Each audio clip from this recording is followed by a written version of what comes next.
You've heard of high net worth, but we're talking about high net purpose. We want to find out how entrepreneurs, global leaders in our network are allocating financial, human, and intellectual capital in pursuit of purpose. But more importantly, we want to understand the compromises, the paradoxes in their approaches, pitch decks, and philosophies. What does it take to build extraordinary success without losing sight of your authentic self? And to lead one of Europe's top real estate investment firms, manage billions across global markets, and still use that platform to unlock opportunity for others. Few people embody that balance like Ric Lewis.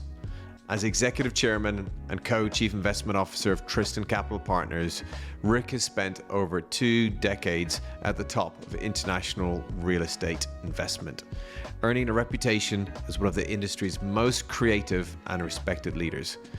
In what is the most reflective interview we've heard with Ric, he talks about going behind the deals and numbers around a very different mission: to build trust, surround yourself with the right people, and bring fun and sharing into the one life we get to live. We also get into how his upbringing inspired the mission behind the Black Heart Foundation, where Ric has helped hundreds of young people from underrepresented backgrounds access education and opportunity.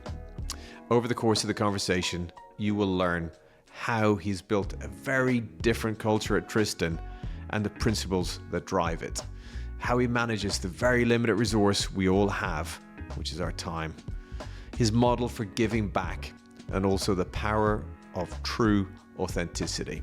This is a Ric Lewis episode. Ric Lewis, welcome to High Net Purpose. Thank you. You've been on our list for a while to get and have this conversation with, and thankfully Emily Bohill put us in contact, so big thanks to her. Thanks to Emily. I'm not sure I ever like to be on anyone's list, but here I am. Not these days. Yeah, these days. Have you got an articulation of your purpose? Articulation of my purpose? No, because I don't think of myself that way. But if I think about how I like to move through the world, and it probably is a factor of growing maturity. Is that a nice way of saying getting older? Yeah. That I know that the things that are important to me are integrity, authenticity, being the person that people think you are. I mean, one of my greatest prides is doing what you say you're going to do and always remembering to do the things that you promise. All the things after that are just things. They're work and friendships and whatever, but I think that's the base for me. So people often ascribe that doing what you said you'd do as sort of building trust and duty and service. Is that part of what you think purpose is? Well, it depends on what arena you're thinking about. I mean, I don't think it is duty and service when it's, for your daughters or for your mom or for your family or your best friends, for the people you like and love. So I don't think of it as service, but I do think that it is trust. I don't know why, but I think the word integrity really, really rings, real deep for me, in that I think it's just that that what you're seeing is what you get. I mean, it's somewhere between integrity and authenticity. You've mentioned in a few other interviews and stuff, we listened to the idea of inspiring happiness. Yeah. Do you want to talk us through that? I mean, I think, what I've taken to saying now is that it's what everyone knows but doesn't pay attention to. We have one life, exactly one life. And so it is both our gift and our responsibility to think about how we want to spend that time. And if you want to be serious and you don't want to smile and you don't want to have fun and you don't want to enjoy the people and things around you, that's certainly your decision. But I'm probably the opposite. I think I work hard, play hard. I think I take the things that are serious very seriously, and I want to perform or outperform other people's and my own expectations of myself on those things. But if I can mix that in with the people that I work with, that I partner with, that I like and love, and having fun and making them smile and making them laugh and enjoying it along the way, that's delight for me. So you've built a lot of your career in Europe and London, but you're originally from Salem, Massachusetts. Anything from your growing up you think shaped your view of the world today? Oh, so much. I mean, so I have spent the last 25 plus years here, but not to add up the total years, but I had another whole life in the U.S. So Yeah. I had a business career there. I also had, I played sports. I went to university. I went to business school, et cetera. So I've had at least two halves of lives geographically. I think of it as like 3 or 4 lives when I think about sort of, growing up outside of Boston in Salem, Massachusetts, famous for Halloween and witchcraft trials. And then university, sports, business career there, business career here, all of the stuff that I'm doing in the community here. So I feel like somewhere between 3 and 4 lives. But yeah, I was shaped by that. I grew up in a small town, Salem, Massachusetts. There was a largely majority white population in my family. We're one of the few minority families there. So at some level we were noticed, and at every level we were noticed. My dad was a senior person in the fire department, so we were pretty well known as a family. What I didn't know at the time is I was learning skills and sort of how to move in and around and between people that might not have grown up like me, looked like me, et cetera, and being comfortable in both those places. You don't understand until you get out in the bigger world and how much that is an advantage to, one, have the skill, and 2, be comfortable with those uncomfortable moments that come from being different or other, and knowing how to put it when, there are both fair and unfair things that happen to you. So yeah, a lot of it was shaped there. That's one part. The second part is that... Can I ask you, but did you feel different growing up in Salem and that community, or were your dad's position and stuff, you always felt sort of integrated in? Yeah, a little bit of both. I mean, when it's the only thing you feel like you're part of it. My friends didn't say, hey, you're brown and I'm white. I mean, they were just your friends. But yeah, I was different. I mean, in that, I'm sure I had it better than a lot of people that grow up in different communities, but I still remember moments of prejudice and discrimination that happened in everything from sort of daily life to sports, et cetera. I mean, one of the sad things that sort of I know that was probably rooted in my background is that the unequal distribution of economic opportunity brings out the worst in people. So when people don't have that, somewhere between, survivalism, Darwinism, survival of the fittest, makes people turn on the people that they think they can take advantage of when they don't have something that they think that they deserve or want. I mean, that's a very broad concept, but that's the stuff that I see where the prejudice and discrimination comes out of. It's like, do I want you, who's the better player, to make this baseball team, or my son? I want my son. And so it gets pretty negative and ugly pretty quickly on things that are not objective. Yeah. Right. And I've seen that happen. And so I understand that's a real issue in the wider world that I've seen pop up in a bunch of places. Now I can sidestep it. Now in my position and level of seniority in business and community and life, I can not only sidestep it, I can influence it. So I can disarm it sometimes, or sometimes I can just stamp it out. But learning about it was probably from an early age. Now, I don't mean that I didn't have what felt like a pretty fortunate upbringing. I had 2 parents that were married my entire, life, which, again, for sort of 2 African-American or Black American parents, that isn't the majority population. So I'm not trying to disparage my community, but for my parents to be married 60 plus years is an outlier. So I came from a very stable background where there was a lot of love and inclusion and a lot of encouragement and motivation. I laugh because it didn't feel like a choice, but I was told that I was going to succeed and study and be smart and outperform because that was important to my family in a lot of good ways, but ways that motivated me. And then competitive sport became a big thing in your life. Yeah. I mean, I have 2 younger brothers, and we grew up, my dad and mom had me when they were pretty young. So my dad was only 22 years older than me. So you think about it, when I got to 18, my dad was 40. I mean, we had a competitive family championship in every sport. I mean, we were obnoxious, whether it was like throwing balloons, who could mow the lawn fastest, swimming, tennis, basketball, baseball, soccer, football, everything. But basketball is the one where you really excelled. Yeah, I mean, I played a lot of different sports, as did my brothers. But yeah, I mean, who knew I was going to grow to be 6'10"? So yeah, I mean, started playing basketball at a young age, and my body grew into the rest of it. So Anything you take from basketball you think is part of what you do today? yeah, completely. I think competitive and team sports are fantastic for a bunch of different reasons. I think understanding how to compete and really care about something and win and lose in a collective and have responsibility to teammates in a collective is something that I think is important. It's certainly been important in business, but I think it's important in life. I mean, I think it's how people get through marriages and family as well as, you know, they do in team sports.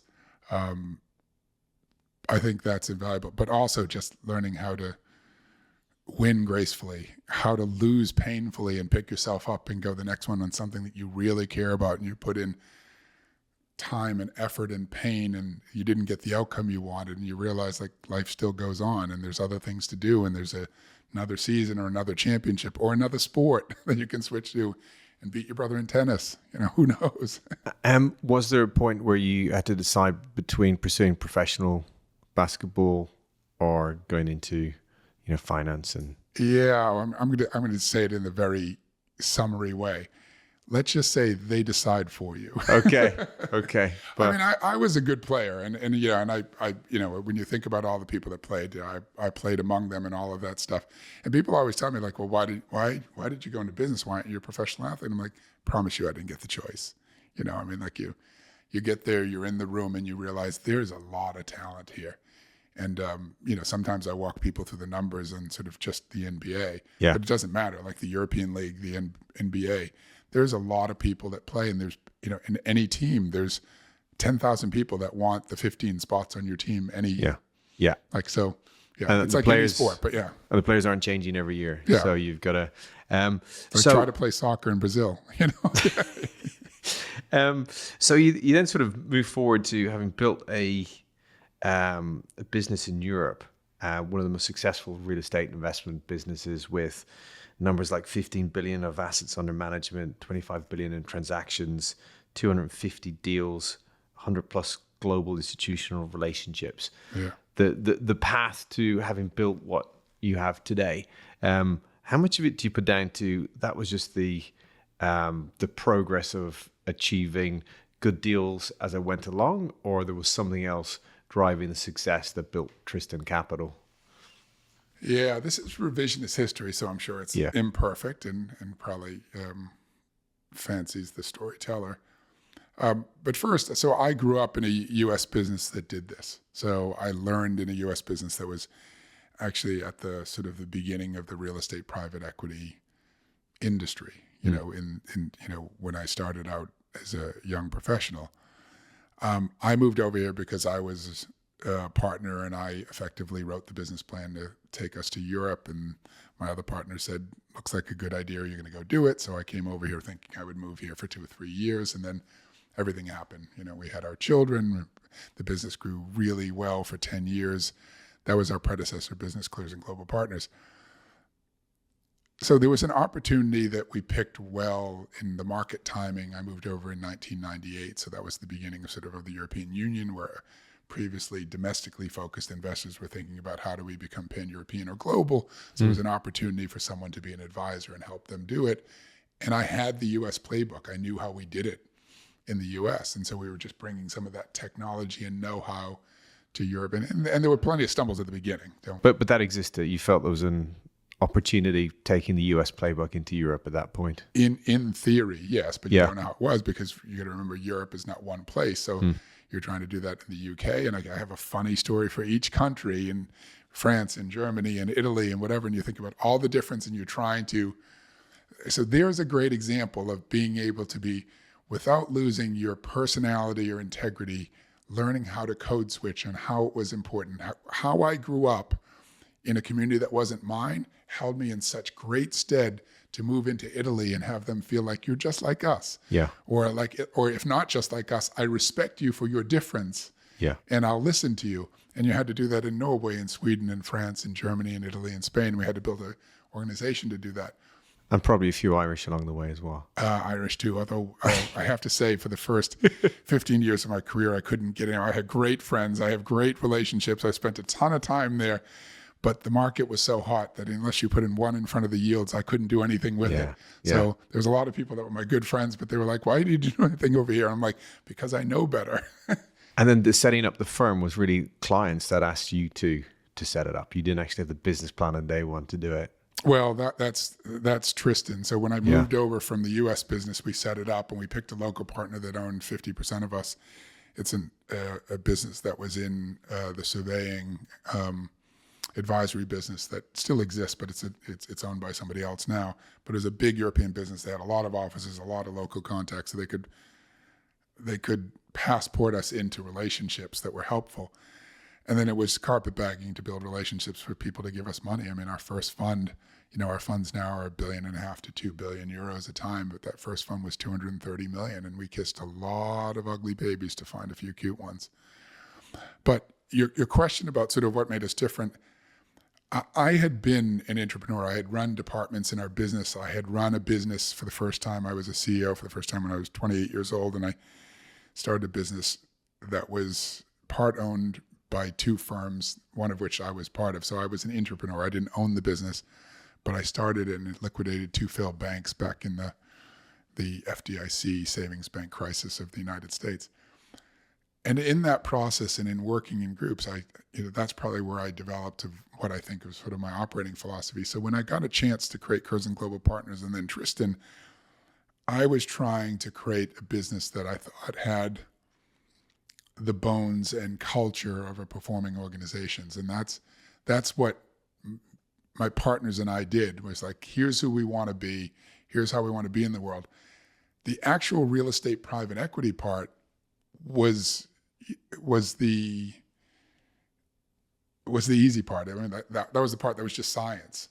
Okay. So, I often talk about like anything that's really great is part of two ministries, the Ministry of Science and the Ministry of Magic. The Ministry of Science was really easy. Like we could copy it, change it on the edges. The Ministry of Magic is what we needed to do to be different. And that's where we have had so much fun as Tristan Capital. I'll try not to use expletives, but one of our biggest, so when we first started Curzon Global Partners, this just reminded me, our unofficial motto was wrecking the industry one investor at a time. Okay, literally, we were like, we wanted to go in, and if we didn't win the business, we wanted to walk out knowing whoever comes in after us, we've just raised the bar about threefold, so they're going to hate it. Because even if they didn't choose us, we gave them the ideas of what they should be asking for, what they should expect of their partner, how their partner should co-invest with them, how they should act, talk to them, be in touch with them, etc. So maybe they didn't choose us, but the next person was coming in for a fistful of hell. On the website, it says you're intentional about culture. Yeah. Is that? Yeah, that's what I was talking about. It's being intentional about culture. I mean, we won't go into all of them here, but when we created the company, there were 12 principles of our culture, which is here's who we want to be. It's not a cult. You don't have to sign up to it. You don't have to sign up to it in blood, but they're just like, they were just guidelines of like, here's how we're going to be in the world. And if this doesn't feel like what you want to be, then you're probably in the wrong place. And that held us in good stead because for a long time, and the market's been a little funny. So, since COVID, there's been so many shocks and there's been so many starts and stops in the market. It doesn't flow as easily. And so keeping your competitive advantage, I mean, I think everyone's doing the same thing. There are some people that didn't survive it. There are some people like us and a lot of other firms that there was never a question that we weren't going to survive. But I feel like we haven't been able to express ourselves in the same way because the market has been so stutter and stop. But in the great days when you could express yourself all the ways that you wanted to do and do the business you wanted to and not and compete on what you didn't, we had a way that we were going to do things. And that held us in good stead. We had a lot of people thinking about like, well, how do I work at Tristan and how do I have fun with them and how do I win like they win? I mean, there are plenty of other successful firms in our industry, 100%. But so we're not going to go through all the principles, but you talk about no assholes and fight outside the glass. Yeah. So you are looking at a certain group of people within the property industry that you want to attract and retain. Yeah, I mean, it's funny. I mean, those are the things that you should learn in sort of reception or kindergarten, depending on whether Yeah, but in the English, world of, Irish, but you don't. I mean, in the world of finance and banking and everything, people sometimes people get miss hired it all the time. And you know, that our rule number one was no assholes. Life's too short to work with people you don't like and don't trust. Followed up by the second rule, which is there are so many people to compete with. There's so much to compete with outside of our building and outside our glass. You do not need to eat the lunch and snacks of the people next to you. There's plenty to go around. And so it was a way to communicate to our team that not only is this how we want to be, but this is what we're going to reward and this is what we're going to discourage. So you don't have to fight for credit on the idea in the room here because we're all going to win together. And I think what we also had to prove to our team is that we win together. It doesn't mean you won't get credit and you won't get paid for it, but we also lose together. So if you take a risk and you don't win, it's not like we're like, okay, you were the bad guy, so now you need to go. It's like, okay, we all lost together. And the concept of the franchise always comes first. Right. What does that mean? Well, I would say there's a preponderance of this in finance that people try to get there. And, there's too many circumstances where I've seen a zero-sum game, which is the pie's this big. This is for me and you guys can split the rest. Yeah. And we do have to pay the people that contribute the best and that help us grow the pie and make more food and more whatever for everyone. But there'll be times where people sit there and say like, I need this promotion. I need to be most important. I need to be here. And I'm like, our senior management team were like, okay, walk me through how that's in the best interest of growing this franchise. I know how it's good for you. And maybe we have to make that choice to keep you. But if we do, that's probably the beginning of the end. So if you can put those in the terms of like, we need to pay you 3 times as much because fill in the blank on how that makes it better for everyone else when we do that. And it can't be highly subjective, which that argument usually is. What have you learned about hiring the right people? Oh, I think it's critical. It's like, it's the building blocks of any of your culture. I mean, culture is a thought process or an idea or a strategy, but it only gets executed when you have. But how do you increase the probability of hiring the right people? There are certain things we search for. I mean, we try to make it a pretty comprehensive process where people see a lot of people in the firm. So they get to underwrite and picture themselves in the movie and say, like, do I want to work here? Do I like these people? Is this a place I could thrive and be interested in? But the things we look for, I think first and foremost, what I look for is judgment. Do you know what you know what you don't know? And are you afraid to ask for help when you don't know something? Like, that's so critical, because if we can trust that you know what you're doing and that you'll ask for help when you don't, then you can be trusted when I can't see you and I can't talk to you. If you can't, then it means we have to hold hands with everyone all the time, and your franchise can only be so big if you have to touch everyone every minute. So I think judgment's a big thing. And then because of those principles of our culture and the people we have, and don't get me wrong, like we're a colorful, a very diverse group. I think, last count, we are from 27 different countries and speak 20 different languages. It's not like we're all the same thing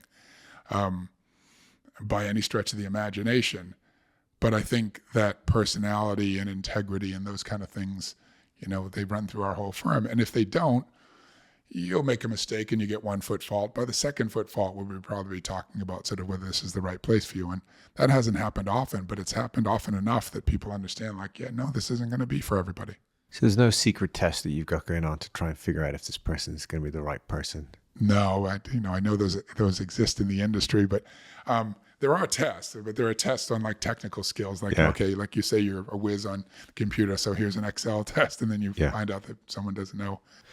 I remember talking a few years ago to a founder of a big multi-strat hedge fund in the US, and he said there was a point where he had to decide whether he was running the firm or running portfolios. Right. Did you ever have to face that sort of fork in the road? I was doing both. For a long time, I was running the firm, and I was, CIO and head portfolio manager.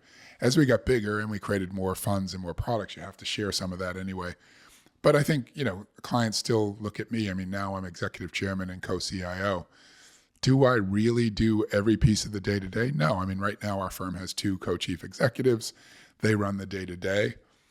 I still manage culture. They still check in with me on a bunch of things. I still chair investment committee, but I'm not the only one speaking at investment committee. I've divulged perspective and input so that it includes a larger group. So I think that's part of my responsibility of growing a franchise and making sure that it exists and grows better with me among the head and not just at the head.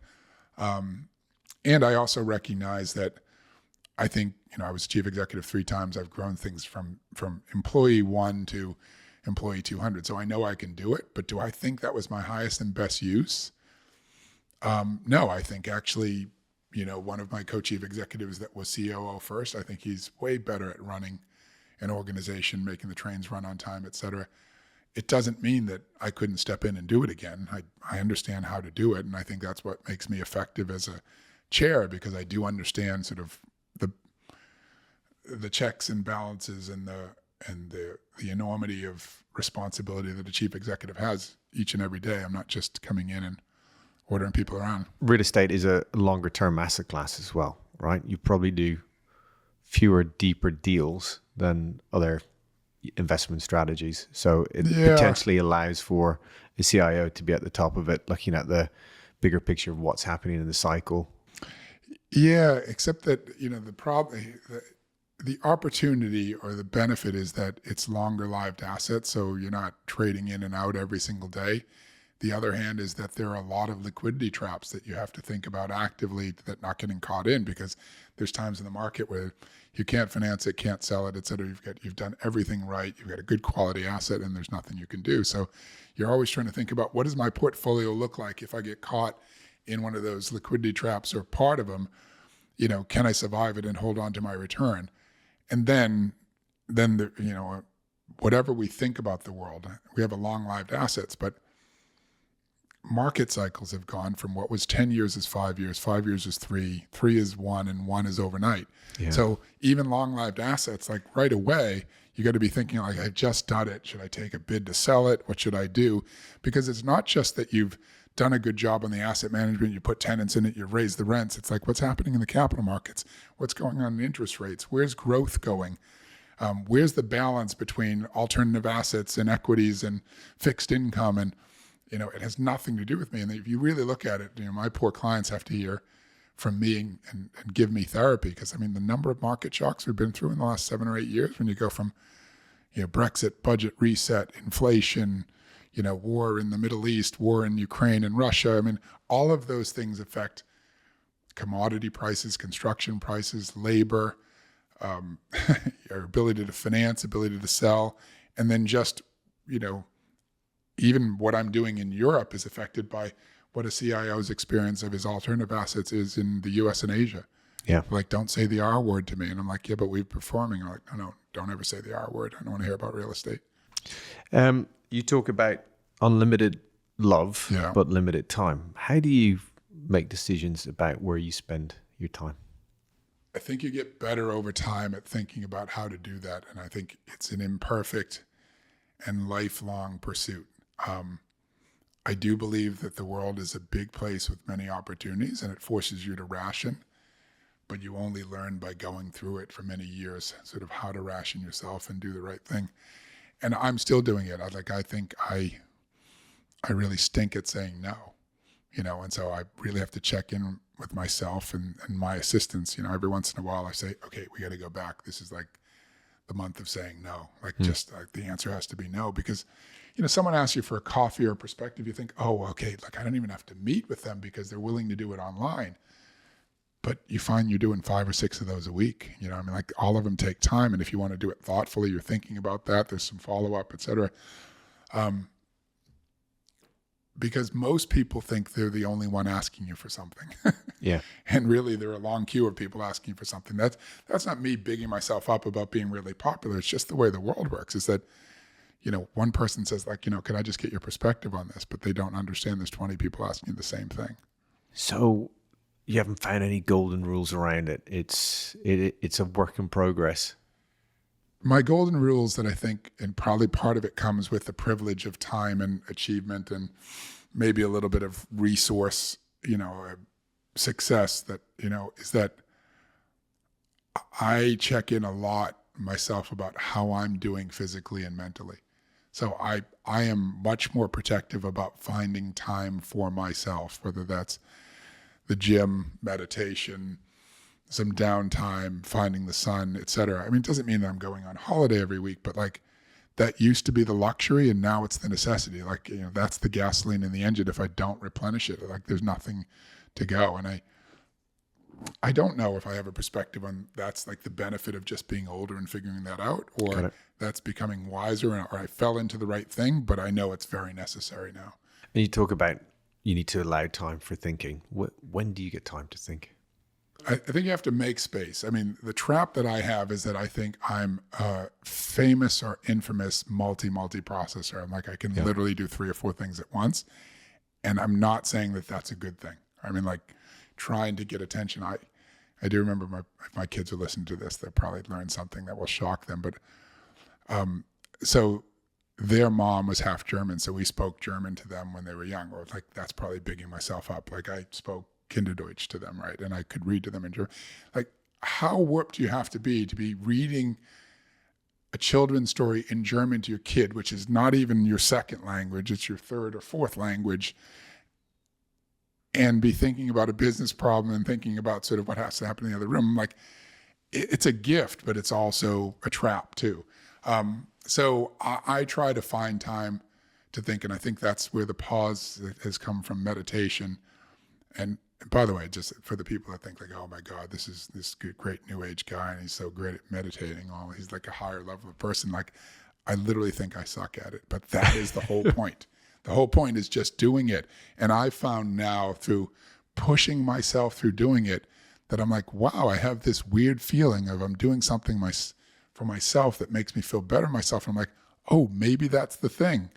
Giving back. So a lot of people in your space talk about philanthropy and stuff, but you've been properly at this for over 25 years. Yeah. Well, what's been the journey? Yeah, I think first, I mean, it was imbued upon me. I mean, in probably a couple different ways. I mean, my grandmother was very clear with me that she expected me and my family, my brothers, my cousins, to go out and sort of build a better village than she did. And I've talked about that in past talks or interviews. But also somehow I realized like how generous my family was. My parents were the center of my extended family. And I saw that we hosted the barbecues and we did that. We didn't have much, but like what we had, we were always sharing. You don't get how that's imprinting on you that like, this is a natural place. Like, I know I have a natural generosity that's like, I'm not trying to give away everything that I have, but I don't think of it in the way that other people do. So it was very natural for me to think, well, I have enough, more than enough to be comfortable and have a better life than I ever expected, and be able to make sure that I can take care of the journey of my children, being able to explore their way into the life that they want. And my mom and my dad, when he was with us, being better than they were off. So I'm like, everything else is gravy. So what do you do? And I then started to feel like I needed to find a way to give back in the way that I had received. And the first way I did that was volunteering to be a mentor or be a volunteer for organizations that did that. I worked my way by activity onto boards. And then eventually I was thinking, well, I want to give away a little bit of money. How do I do this? And that whole thing turned into, well, I'm going to create a foundation. I mean, so many things in my life was like me bigging myself up and going, I'm going to go do this thing. And then I realized, oh, the hard part is just doing it. Like it's there's no trick. It's like just the doing. And that's when we created the Black Heart Foundation, which was really just a way to organize my giving and my activity. And then that turned into the lovely cottage industry that it is now, where we've. But your path went into education, and particularly for underprivileged. Is that being one of the key? Yeah, because I mean, if you look at it, that was just a recipient. Whether I was indirect, intentional, or otherwise, I was a recipient of some people at the right time giving me an opportunity, a job, nudging me, giving me, encouragement to what I call expand my aspiration bubble, which is like, look, why are you afraid of this? You should be doing this. And there were moments that like now I can put them back and maybe the revisionist history, but I think about like, wow, look at this is this is how I got here. Like those moments of sliding doors that couldn't happen if someone didn't say, hey, let me teach you about this, or come on in the room, or you're okay to sit in and listen to this, and or you should listen to this. And then now, because I've been doing it for a while for other people, you realize that the biggest impediment is that encouragement or financial resources, or showing them the bridge and showing them that they don't fall off the bridge by trying to walk across it. It changes not only their life, but, by the connective properties of their family and their surroundings, it starts to change the parts of the community, because people think like, well, yeah, like my family. I was the first in my extended family to go to university, and now my two kids, one of my nephews, all graduated from Ivy League schools. Like in one generation, and that's not to represent a bunch of my cousins and nephews and nieces that have gone to other universities, but like in one generation, one kid goes to school, goes to an Ivy League school, and now the next generation thinks they're supposed to do that. Like that is, it's not their birthright, but they don't think like, oh my God, well, I could never do that. They're thinking like, I remember my daughter, she'll cringe when I said this, when she was in high school here in London. I said, well, how are you thinking? She goes, well, I think I'm going to apply to some Ivy League schools, and I'm going to apply to Oxford as a backup. I'm like, okay. So I'm like, but like that philosophy, and when she didn't know, but she was afraid of nothing. Yeah. You know what I mean? Like she wasn't well informed, but she wasn't thinking like, oh, well, I could never even ask to go to those schools. She's like, no, that's my backup strategy. Now, she listens to this, which she probably won't. She'll be cringing. So she did go to Brown University and she graduated. She was like, lovely career. So she did do what she wanted to do, but she had no idea. But she wasn't afraid. That's the difference. But you've, a public record is 800 plus scholarships and over £10 million granted. Yeah. What have you learned positive about how to do this well? And has there been any learnings that, it was the wrong route you went along the way? No, I think the positive part is that we have stayed focused on inspiration and education. When you get in there and you start giving, everyone finds you, so they can drag you into everything. And so we've tried to keep the definition that we are trying to grow the inspiration and aspiration bubble of people going to do bigger and better things, where they co-invest in what they're doing and they're determined to get it there on a path to better. Now that gives you a lot of room, because you can do primary, secondary school, university, secondary education, tertiary education, PhDs, and we did for a while. Now we've tried to focus on people taking their first step on the ladder at the university level, because we feel like that opens the most doors and we can have the biggest impact, rather than someone coming in for their third degree, which is important to our community, but maybe they could work for 2 years and then go get their PhD later, or they can get a grant from somebody else. And sometimes it's really hard to tell people that are doing other fabulous things that we're only focused on this area. And sometimes it's really hard because we get 6,000 or 7,000 applications a year, and we probably pick 200, 150 scholars a year now. So we just went through a new batch, and we're up to 935 odd scholars. So we'll get to the 1,000 mark next year. That's hard though. So that's 140, 150 this year out of, so there's a lot of good cases, but we're looking for those that that we can gap fund, that's going to make the biggest difference. And it doesn't mean the ones we didn't choose aren't worth it. It's just that, with the resources that we have, and we're putting a lot of money into this, that's what we could do. Now, my biggest regret is that we're going to do 1,000 by next year. It's our 25th anniversary, and we could easily do 10,000. The need is huge, right? How do you build criteria to decide? A lot of practice. So the scholarship program is now 14 years old, and the foundation's 25 years old. So we've read thousands of applications. So we know what it costs. We know sort of what the right gap funding should look like. We generally can tell what people's grit and determination is based on sort of the record. And it's a pretty easy application. It's a 4-page application where you kind of tell your story, what you've done, what you want to do, show us a little bit about your grades as a testament to your determination in the past, and then just give us 1-page financial that shows what it costs, what you can afford, or what you're willing to borrow in maintenance loans, and then what the gap fund is for the 3 or 4 years, depending on what program you're in. And we've seen thousands of them, so we can read through them. And so much so that sometimes someone will ask for like 12,000 over 3 years to do their degree, and we're like, you need 15,000 because you haven't thought about the laptop, you haven't thought about your rail pass, et cetera. So that's it. But we try to make the process easy. The barriers to entry are pretty easy. It's like you can do it online, electronically. It comes to us, we review it. There's no in-person interviews. I mean, if you receive one from us, sometimes it can feel like it's Christmas, because you're like, okay, I put that in there, went into the black box, and I came back and someone's just given me 15,000 pounds or 12,000 pounds or 22,000 pounds. I'm sure it feels the opposite when you're like, you don't know how you're going to afford it, and we say a polite no. That's the hard part. You've also done a lot in mentorship. What does good mentorship look like? I sometimes feel that there's like not a lot out there. People sort of rush into doing mentoring and that, and it may not work if it's not done well.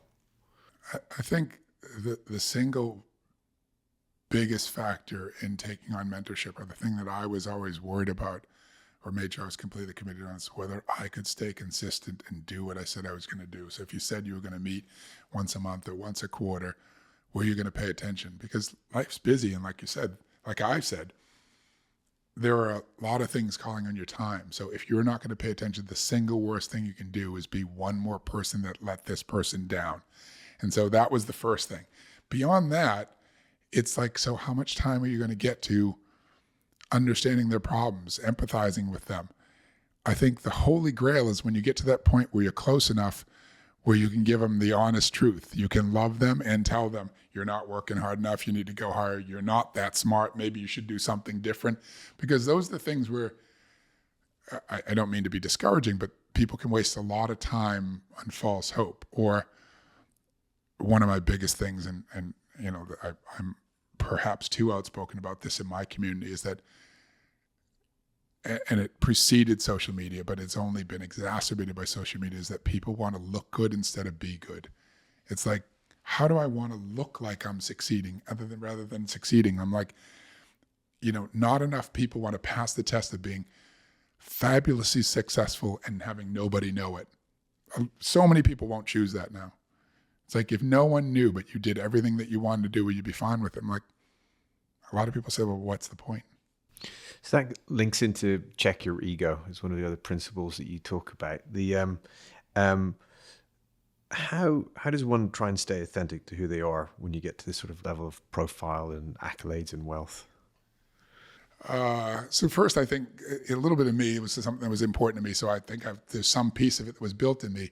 But I think it's got to be your friendship group and your family group and, people around you. I mean, I have great friends, a couple of whom I played ball with, and a couple of friends that I've developed here. Like, they're honest with you. I mean, like, they'll tell you very clearly. Sometimes it's on nonsense things. It's about like, your golf swing sucks. I mean, like, not don't pretend, but the real things, they'll be honest with you. I mean, I don't want to get too personal here, but I think it's a good example. Like, in relationships, they'll be like, look at yourself. You're just not happy. Like, you can pretend you are, but like, we see you all the time, and it's breaking our heart how unhappy you are. I mean, that's a great example of like authentic, friendship, where it's like, okay, you don't want to hear this, and I have to take the risk that you'll be upset that I'm telling you something that you don't want to hear about something you've been fighting for, but like, I got to reflect back to you that like, you're destroying pieces of yourself. So surrounding yourself with those types of people that can have that independent, honest chat with you when you need it. And I guess that also in the investment space too, right? When you're successful as Tristan has been, that you... Yeah, well, I mean, very, very, very important. I mean, one of the things I emphasize in our business is that, like, the real estate private equity business and alternative assets in general is a colorful business. We have every kind of person in it. I mean, there's a funny story that I could tell you about Cannes, but it's right on the edge of color, so maybe I'll leave it for a different time. Let's just say that if you go back to earlier in our talk, I was saying there were 3 conferences in Cannes. If you took all 3 of them and you said, where are the most colorful people? I'd take property all day long. Really? They'd beat film and porn. Yeah. I mean, they would. Yeah. I mean, like, you've got everything in this industry. So, I mean, going back to the point, I think the issue is that I'm always encouraging our team, like, are you hearing what you want to hear? Or are we hearing the truth? Like, you got to critically assess what we're hearing, because you're working on a deal, or you're working on a sale, or you're working on something you want to happen. We all have information and hearing bias to hear the best of what's coming on, because we don't want to lose that thing that we've been spending more time. Maybe even going back to what we were just talking about, when my friends are telling me, but in this relationship, you're not happy. Like, you have that bias about hearing the good part and living through the bad parts. I think it's really important to be able to, in our business, to be able to check in on yourself and go, okay, I'm going to lay the cards on the table, look at them in the cold light of day. What do I really see? Not what do I want to see? Not what do I want to hope for? One of the big places that happens in our industry is when raising capital. The other side, there are sometimes where people will give you a direct no, but because they're polite, they'll be like, oh, well, I'll look at it later on and whatever. And I'll walk out of the room and say, that doesn't smell like money. He's never picking up that book again. And my business development guy will go, no, I'm not so sure. I'm going to call him next week. He didn't say no. I'm like, I'll flip you for it. You know, I do play a game with my team right now. Go, okay, I'll bet you half your bonus. You can double your bonus if he picks up the book in the next week. How much you bet? And he goes, okay, yeah, he's not going to look at the book at all. I'm like, right, there you go. That's what you actually really believe, right? Not what you want to believe. What are the hardest trade-offs that you faced? Ambition and balance, success and service. I think the hardest trade-offs are that time is finite. And so, you know, like I said, one life, how do you want to leave it? You know, how do you want to live it and leave it? But thinking about that in business and life, I mean, there are still opportunities that get offered to me, and they're like, hey, do you want to come do this and take this huge job and leave what you want? I'm thinking, wow, like, really? And what do I have to sacrifice to do that in terms of time and quality with the people I like and love and the things I like to do, versus what, more fame or acclaim or more money? So I think those are the trade-offs. I think another trade-off along the way is that to do the job effectively at the top of anything, you have to find a way to, what's the way I want to say it? You do hurt people's feelings, and it's for the greater good, but you have to get comfortable delivering sometimes bad and unwelcome news to people, whether it's like you need to depart the organization, the answers are no, you're not going to get promoted, your pay's not as much as you want, or you're really doing a bad job, or I need you to stop that behavior. As a human being, you don't want to deliver that. I mean, you see how it deflates people, and some people recover from that, some people never recover from that, but it's your responsibility to do that. That's one of those tough things, because maybe not everyone does, but I like to be liked. I mean, I can choose to be otherwise, but given the choice, I'd rather be liked. And so sometimes the job doesn't allow that. Did I read that you once described it in the philanthropy a bit like a chance to play God? Yeah, so I should probably walk that back a little bit. Out of context. Probably, out of context. What I was saying is that when we were at the beginning of giving away the scholarships for the Black Hat Foundation, I felt like I was changing the vector and slope of someone's life, like something that was supernatural. And I felt like, I think the two things I said that are probably pretty colorful, I felt like I was like Black Santa, like coming with the Christmas gift, or I was playing God. Like, I saw in their face, their eyes, their body language, like the surprise, the delight, like the trembling that someone was helping them in a way that they never expected. And I was like, how amazing that I get an opportunity to do this. I like didn't know you could fall into this. It's one thing if you're on the street and someone's panhandling and you give them, 5 pounds or 10 pounds, you're doing something good and it's helpful and whatever. But like, you actually see that this is unlocking human potential in a way that like they don't fully understand, but they take it so seriously. And they've actually said, I've had a couple people say, you don't know me and you're not related to me and you want to help me. Why? And you realize like we're crossing that channel. And like, how cool is it that we get an opportunity to do that in life? So it's that connection, the human it's spirit. It's that human connection to somebody that you don't know. I'm like, and the thing that I've learned as I, again, became more mature, that's my way of saying getting older, is that not everyone feels that way. And I've had to like get myself comfortable with that. Doesn't mean that they're stingy, But sometimes it is. Some people are just not that generous because of how they grew up, what they did, what happened to them. Like, they don't want to help other people, or they think somewhere deep in their subconscious it's a zero-sum game. If I give to them, it's taking something away from me. And I think that's so way wrong. But that's my perspective on life. How do you think about next generation succession? So one of the things that I think is the most precious things that people can work for in life, I often talk to, sixth formers or high school students in the States, sometimes university students, and I said, what do you think that you want out of your career? And they're like, the facile answers are, I want a house, or I want good holidays, or I want a good life. And I'm like, no, what you want is freedom of choice. Freedom of choice. I mean, that sounds like big and bold, but you want the freedom to know, like, I want to do this or don't do this. I want to be educated here. I want to be able to apply for that. I want to be welcome where I go.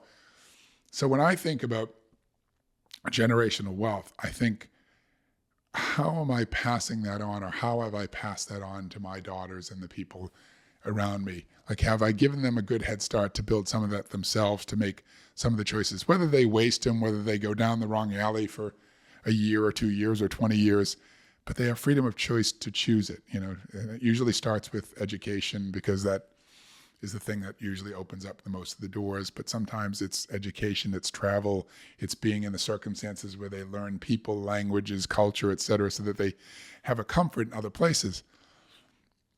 The other part is to be explored, like how much I pass along to my kids. I'd love to give them a head start, but it may change that. But neither of my two daughters seem to care that much about sort of monetary wealth. So I don't think they know or don't know what I or we have.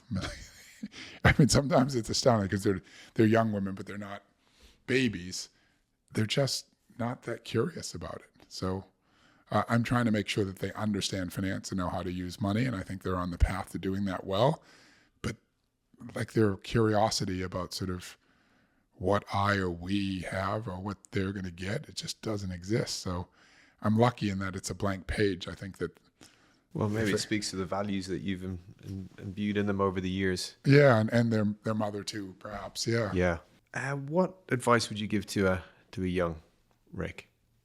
Again, I come back to, however you can find over time, because it can take a long time or a little time to figure out who is authentically you, because that's what people react to. That's what creates followership. People like people that are comfortable in their own skin.